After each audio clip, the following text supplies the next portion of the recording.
Hey guys, in this video we're detailing the exterior of this Toyota Spyder and talking about how this is a maintenance client of mine, but it's an unusual maintenance client. But before we start this video, I want to give a quick shout out to today's sponsor, Mobiltech RX. You guys know that Mobiltech RX is a technology platform that I've talked about a lot previously on the channel, and specifically it is a software designed for detailers. Basically, it is an all-in-one platform where you not only can develop your entire client list, invoice, automate emails, text messages, and keep track of all of those things, but they also now have an all-in-one scheduling feature that's going to allow you to easily schedule clients from here on out, organize your days, weeks, months, and years. And as a professional auto detailer who by the time I was a sophomore in college had a list of at minimum 300 regular clients that I was seeing on an annual basis, having an all-in-one platform where you can not only invoice, message, automate emails, keep track of your customer list, and schedule everything on, that is an extremely important asset for somebody who's at a high growth rate to have. And so I can honestly say if I would have had this 5 years ago, my business probably would look very different from an organizational point of view. And I promise as you continue to climb that ladder, you begin to value things like this in a totally new way. So if you want to see Mobiltech RX, go below in the YouTube description box and you will see a link that takes you to the exact page that you need to be on in order to sign up for this platform. It's absolutely something that you should consider as a pro detailer as you're growing your business. The earlier you can get these things squared away, the better long term. Alright guys, so you're looking at the before here of this Toyota Spyder. Can't remember exactly what year this car is, but just a couple quick shots of the before to show you that, number one, this car sits outside, it's not garaged, and yes, this is a maintenance client of mine, so you are going to see kind of your average wear and tear that really happens to any vehicle that sits outside of a garage. So I want to break a couple things down here because it is worth noting that this is a very unique maintenance client situation. But before I get into breaking that down, I just want to let you guys know, if you want to grab that free guide to starting your auto detailing business for under $500, then go below in the YouTube description box and click that link. It's just wilsonautodetailing.com/guide, and that's going to give you all of the tools and products in vivid detail with a lot of explanation of why those top 10 are for anyone who wants to start in the auto detailing business and how to not waste your money shopping for things that don't work.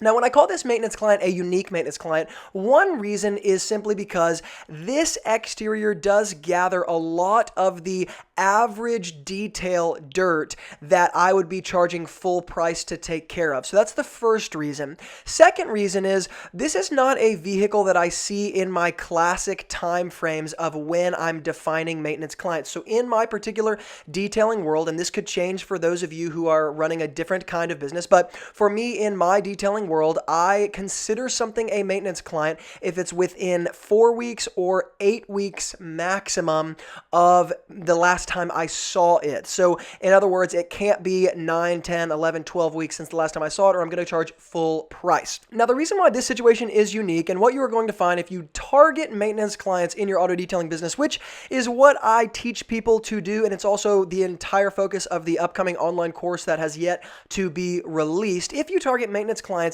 and build your business around regular clientele, what you're going to find is that yes, you're going to have kind of an average time frame or a certain time limit that you set on your maintenance clients, which is super normal, and you need to do that. However, you're also going to have to adjust this at times when you are dealing with people's specific schedules.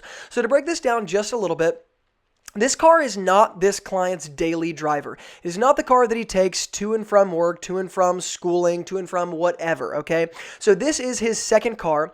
And so this is not necessarily going to become the dirtiest of all vehicles if I don't see it within my specific time frame.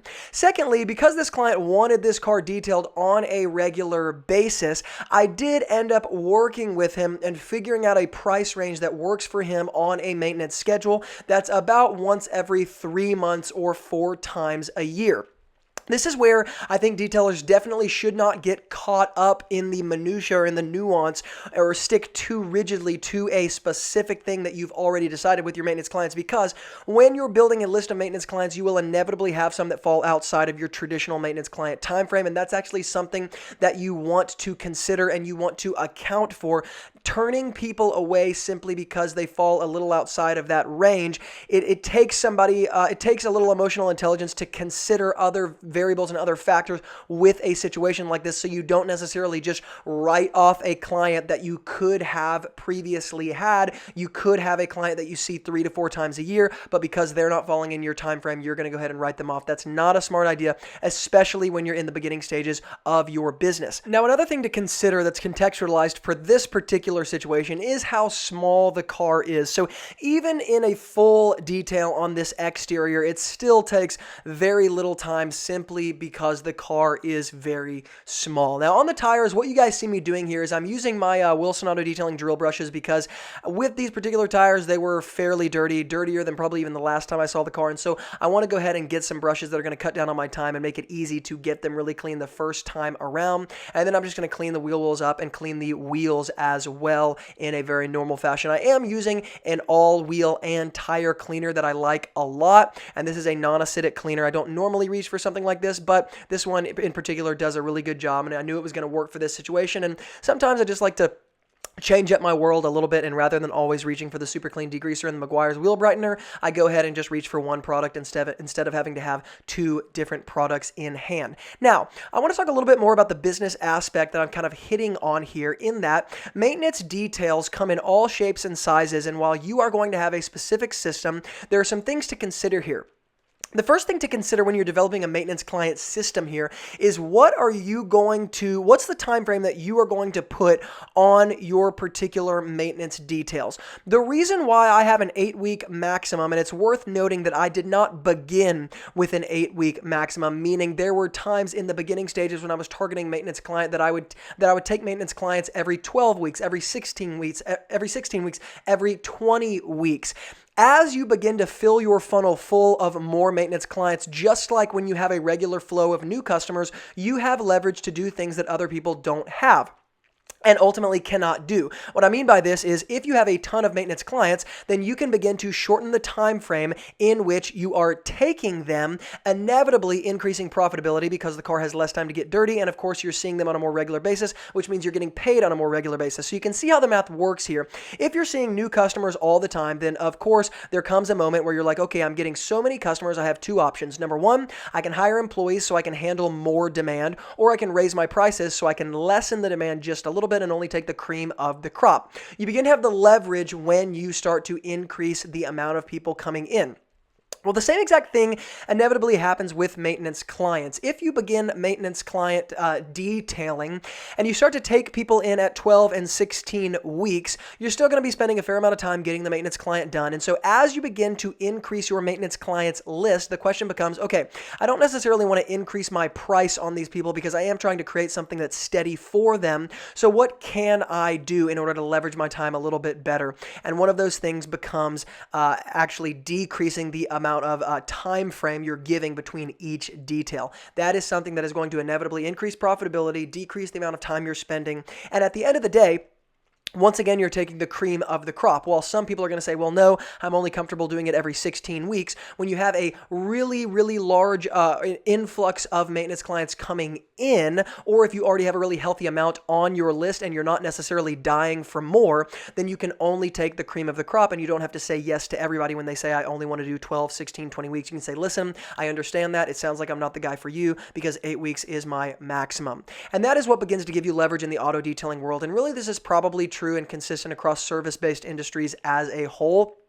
As you grow, you basically have 2 options. You can increase your price or you can hire employees. And this is something that everybody has to kind of consider at some point in their business, assuming that they are growing at a good rate. Now, apart from just time frames, one of the other things that you're going to inevitably find happens to you when you're trying to target maintenance clients, because when you're explaining this to customers, what they end up doing is, kind of more or less, and this happens a lot in the beginning as well, they want something that's more tailored to them. And this is very, very okay. So there's a couple things to say about this just from a business aspect. Number 1, a lot of times in the detailing world, especially when people are searching social media and looking at detailers, they get a really false idea of what it's like, and they think that, the detailer just calls the shots on everything, and because they're so skilled, customers just fall and kiss their feet. And this is just not the case in the real world. And while you might argue the real world is the social media world, not exactly in this case. So what I'm saying here is, at the end of the day, what you're doing is running a service-based business. When you are running a service-based business, customer service is number one. It's the number one way that you can skew value instantaneously without even trying. So one of the things that you're trying to figure out when you're in a service-based business is, how do I offer value to the customer?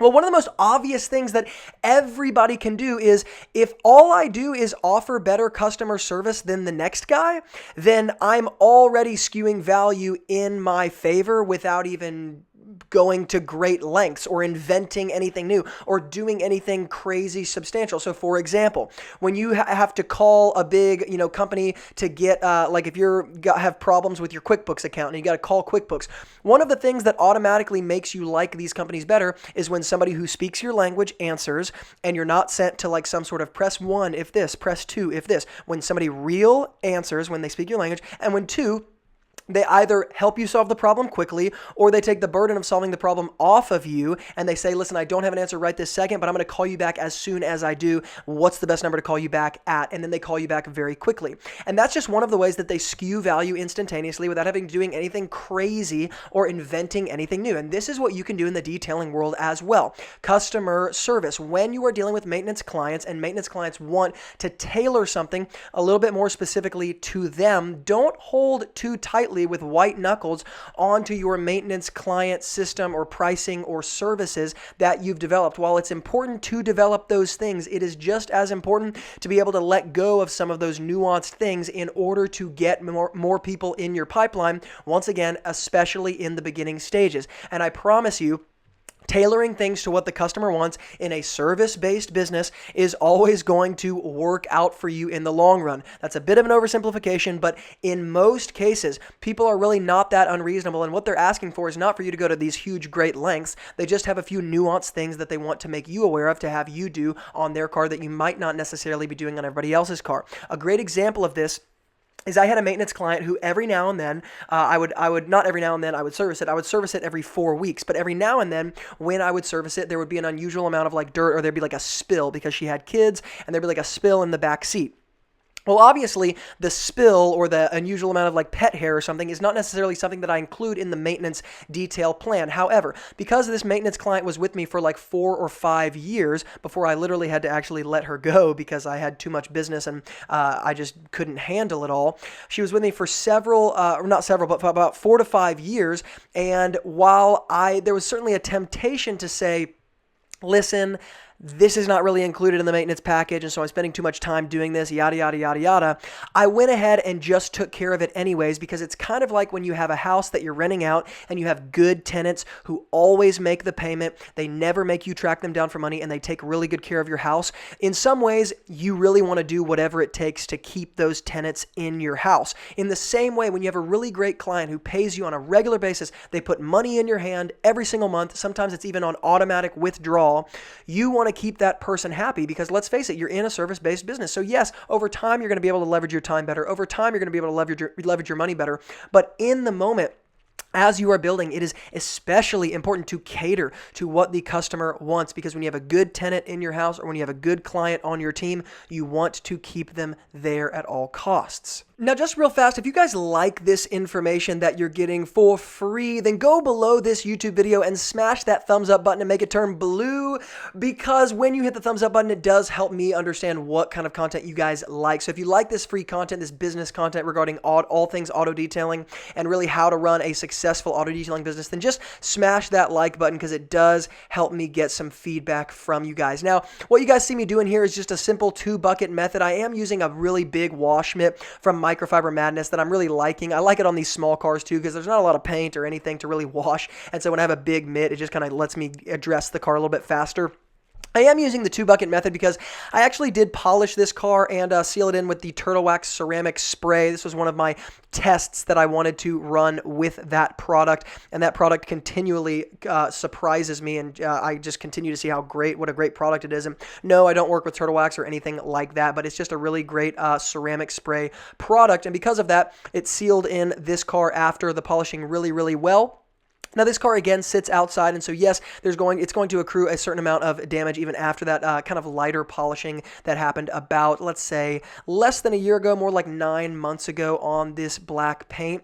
But I am using that 2-bucket method and a really, really high-end microfiber wash mitt simply because I want to make sure that I keep everything in good condition. And I'm also using that Sudstorm soap from Renegade. I really like their new Detailer's Line soap. I can use it in my foam cannon, and I can use it in a wash mitt or in a wash bucket in an agitation wash. And so it just makes my life really, really easy. You guys know that I love products where I can use them in a sort of versatile way. And so even when you guys see me using the microfiber wash mitt here on the bottom pieces, because it's so big, I can flip it over and go back up on the higher areas of the vehicle without dragging all of that dirt all around the car. But that being said, guys, I do love the Sudstorm. It does great, not only with versatility, but it's also just a great cleaning product. And it's going to leave the paint with a really fantastic finish behind. Now, just a real quick common question that gets asked that I thought I'd address because you're watching it here in the video. People say, do you wash the car in the traditional way when you're using the 2-bucket method? How do you avoid water spots? Because obviously I'm not using deionized water. I've just got my hose hooked up to my Sunjoe electric pressure washer there in my built-out garage here in this driveway. There's no need for me to use anything else. And the reason why I don't use deionized water is simply because at this point in my life and in my detailing business, I know how to kind of maneuver things so that I can avoid water spots. But really what you're seeing here is just a very overcast day. And when you're dealing with a really overcast day like this, at least in Middle Tennessee where I live, it's really not too big of a deal even in the summertime where it gets grossly hot and humid. I can get the water off of the paint before it's going to start etching, or not even etching, but just leaving those water spots, leaving those minerals behind as the water evaporates. Generally speaking, I will not do this unless it is an overcast day, but even in the sun, there are ways to avoid water spots at a high level. But I will say, there is another product from Renegade, their water spot remover, that works really, really well. And so if worse comes to worse, using a product like that and adding one step to your exterior detail is not the worst thing in the world. And then on top of that, I will say there's also a product that I can't remember the name exactly right this second, but you could Google it really simply. And this could be a really big gold nugget for those of you who wash cars in the sun in the traditional way, and you don't necessarily have the funds for deionized water set up right now, or you just don't have the capacity to carry it in your car or your van or whatever that is. There is a product that a lot of these touchless car washes, automatic car washes will use, where as they're rinsing, they will literally spray this product with the water onto the paint, and it basically makes the paint totally hydrophobic for a few minutes. So it gives you plenty of time to either pull all that water off with a microfiber towel, with a waffle weave towel, or you could even blow it off like they do at the touchless car washes. And that's a big game changer. One of those products could be put in a simple pressurized pump sprayer, and it would work really, really well. It could be sprayed all over the paint and can be wiped off with a towel. It doesn't necessarily have to be washed off with water completely either, though you will do a rinse. So you could spray that on even the soapy water, and then as you rinse, that water is not going to be kind of evaporating and sticking to the paint in the way that those minerals from the water spots do.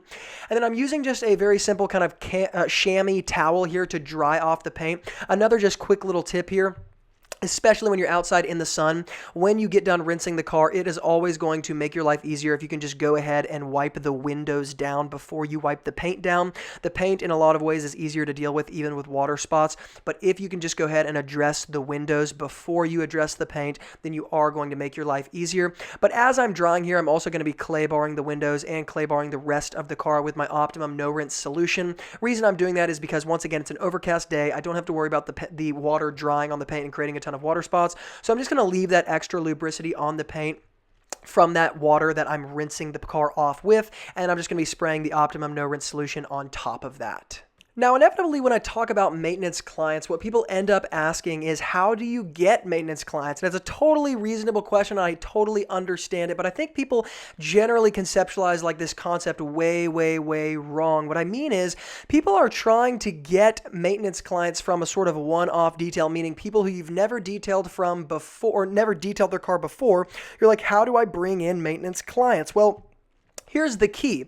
Maintenance clients do not come in from people for whom you've never detailed before. Maintenance clients come in from people who you have detailed for before. It is always easier to do more business with people with whom you have already done business. It is always easier to create more money from customers who are already buying from you than it is to go get a new customer. Okay, so this is where people tend to look at this the wrong way. When it comes to maintenance clients, it always makes the most sense to look at things from who is already coming in point of view.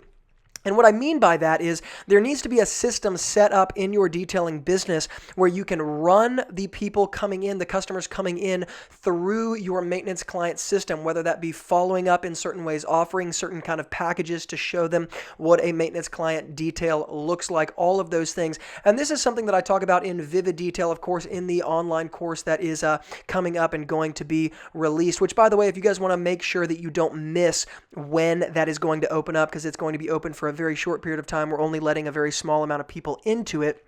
Make sure you go below and grab that free guide below, because you're going to be entering your email to get to be on the Wilson Auto Detailing email list, and that's how I'm going to notify people when this course opens up and how to get in and exactly what it's going to be made up of. So if you're not on the email list, you're not going to get that info. So just make sure you grab that guide so that you can submit your email there. Now, I want to show you guys really quick how I schedule a detail like this when I'm using the MobileTech RX app here.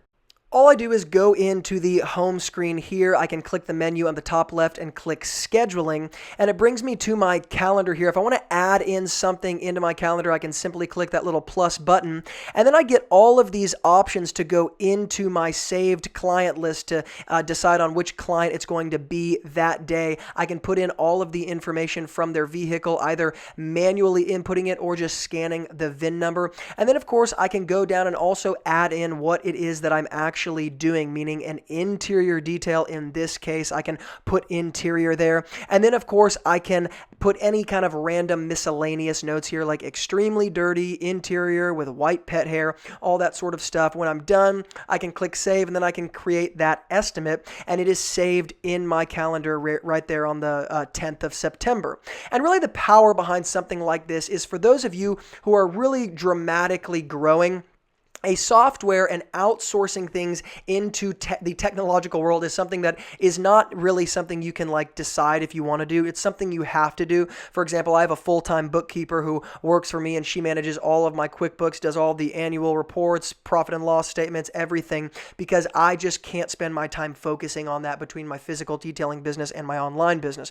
So as you grow in the detailing world, you'll find that you just need to be spending your time doing things that actually matter, that you are best at, and outsourcing things that don't. And when you can outsource things into technology and into software systems, that is my favorite way to do it. For example, like I was saying, I use QuickBooks, but I actually have someone hired who manages the QuickBooks. But the great thing about software is that it's not somebody who has to be managed. As long as the person knows how to use the software, then I don't have to be breathing over their shoulder and figuring out if they're doing everything right, because the software is going to make kind of the employees' work pretty easy. And that's really the beauty of a platform like this as well.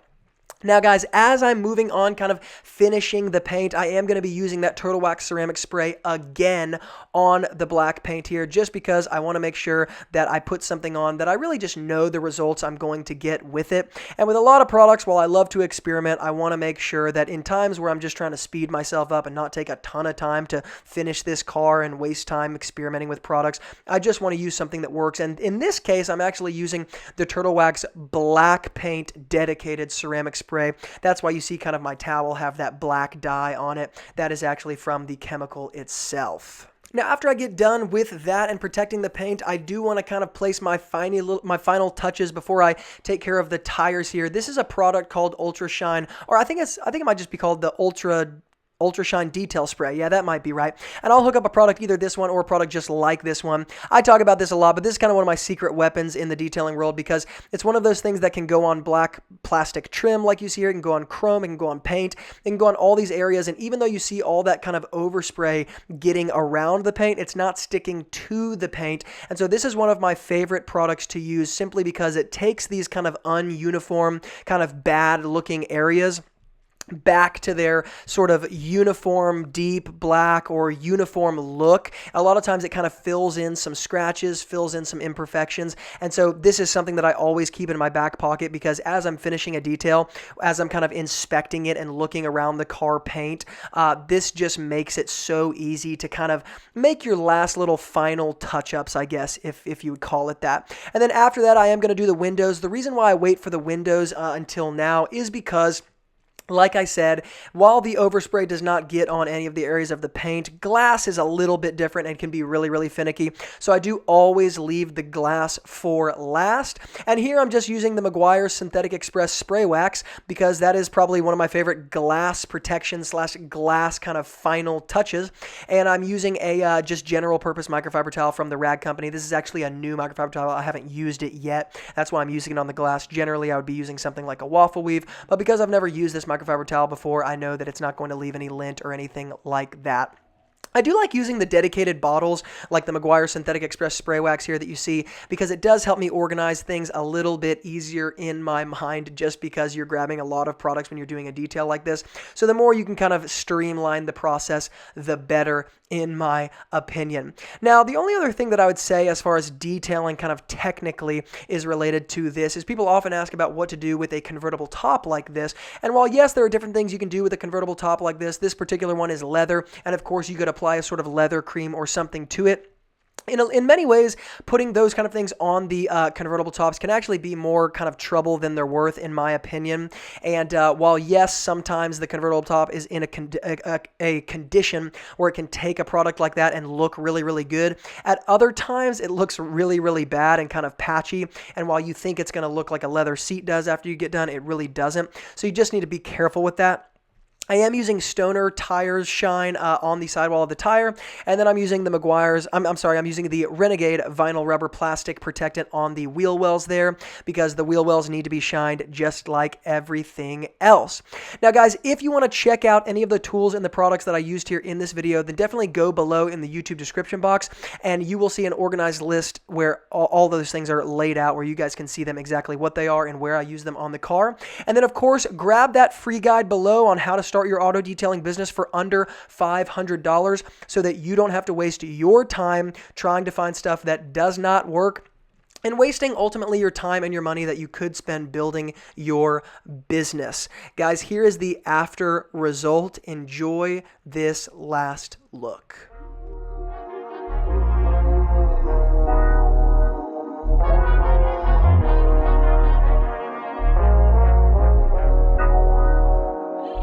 Alright guys, thank you so much for watching. Remember, if you want to get that free guide to how to start your auto detailing business for under $500, then check out the YouTube description box below. There'll be a link there. You can join the Wilson Auto Detailing email list and get that thing sent right to your email. Guys, as always, from Luke here at Wilson Auto Detailing, thank you for watching. If you haven't yet subscribed, smash the subscribe button and tap the bell icon so that you get notified when I publish future videos. And as always, keep working hard, and I'll see you guys in the next video.